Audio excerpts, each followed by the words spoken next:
C'est vrai que la première étape devait être un tour de chauffe autour de Nice, avec quelques villages alentours, quelques bosses, sauf que la météo s'est mêlée à la partie. On a eu beaucoup de pluie, et le vrai problème en fait c'est qu'il n'avait pas plu depuis plusieurs semaines dans le coin, et donc il y a eu beaucoup de résidus sur la route, il y a eu des flaques d'huile, il y a eu un verglas d'été comme on dit.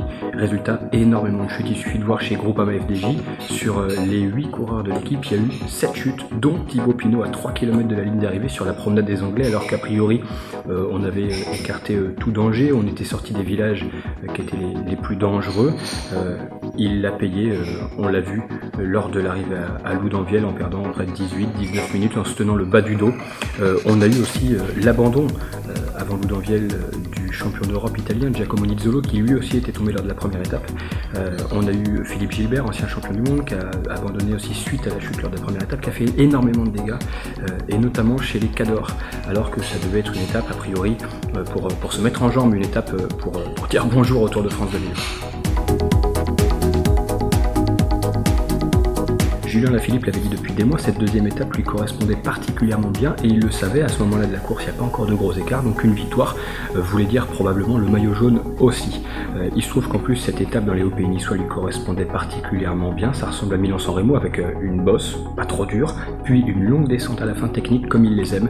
Milan-San Remo, je rappelle, il a gagné l'an dernier la classique italienne, il a fini deuxième cette année, il a assuré, il a gagné cette étape, il a ensuite porté le maillot jaune pendant 2 jours, on le pensait en jaune jusque dans les Pyrénées au moins, et puis dans l'étape entre Gap et Privas, patatras, à l'arrivée on apprend qu'il perd 20 secondes, ce qui veut dire aussi perdre son maillot jaune au profit du Britannique Adam Yates. Pourquoi ? Parce qu'il a saisi un bidon dans les 20 derniers kilomètres pour s'hydrater, et c'est interdit par le règlement tout simplement. Alors il y a 2 responsabilités, il y a celle de son équipe puisque c'est un assistant de la Deceuninck Quick Step qui lui a tendu un bidon, et puis lui ensuite qui l'a saisi et qui l'a bu sans doute dans un moment d'inattention, on peut imaginer. En tout cas ça lui a coûté cher parce que ce maillot jaune il l'a perdu sur une erreur de débutant, diraient certains, en tout cas sur une erreur d'inattention.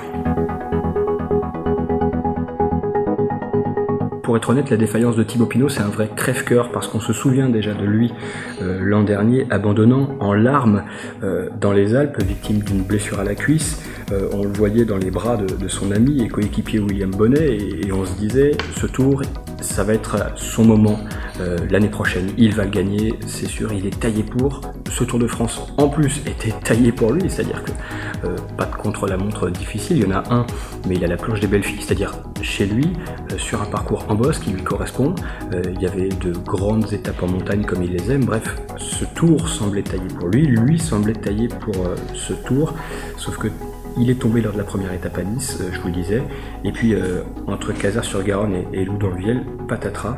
On pensait qu'il allait mieux au niveau du dos, il avait été bloqué, il avait un gros hématome, les ostéos, les kinés avaient beaucoup travaillé, ça semblait aller mieux, et en fait ça s'est ravivé. On l'a vu souffrant, perdre 1 mètre, puis 2, puis à la fin plus de 18 minutes, autant dire un monde dans le cyclisme. Ses coéquipiers autour de lui, c'était vraiment des images de détresse. Il nous a un peu rassurés en rentrant hier soir en disant « je ne vais pas abandonner, j'y avais jamais pensé, je vais pas quitter le tour ». Il va essayer de glaner des victoires d'étape, alors il va falloir voir comment son dos le laisse tranquille pour cela. Si c'est le cas, on peut imaginer que dans le col de la Loze, dans les Alpes, dans quelques jours, il soit très en forme. Peut-être aussi la planche des belles filles chez lui. Pour ça, il faudra que son dos, encore une fois, le laisse tranquille, parce que vu comment il a souffert hier, c'est difficile d'imaginer qu'il soit flamboyant dans une semaine. Cela étant, il y a un jour de repos à La Rochelle qui peut lui permettre déjà de faire des soins et éventuellement d'aller mieux pour la suite. L'homme de ce début de tour, c'est peut-être le Belge Wout van Aert qui est déjà à 2 victoires d'étape. C'est un peu, j'ai envie de dire, le Julien Lafilippe de l'an dernier à qui tout sourit. Il a remporté en début d'année 2 courses italiennes majeures, l'Strade Bianche puis surtout Milan-San Remo, que Julien Lafilippe avait déjà remporté d'ailleurs l'an dernier au passage. Wout van Aert, il a montré que c'était un super sprinter, qu'il passait bien les bosses. Il travaille aussi pour son leader de la Jumbo-Visma, Primož Roglič. C'est quelqu'un qui tout réussit en ce moment, qui est très en forme, qui est très surprenant. Il est un peu passe-partout.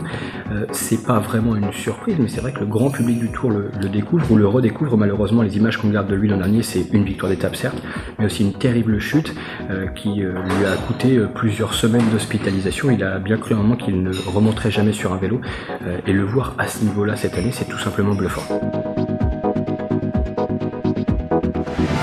Retrouvez tout France Bleu sur francebleu.fr.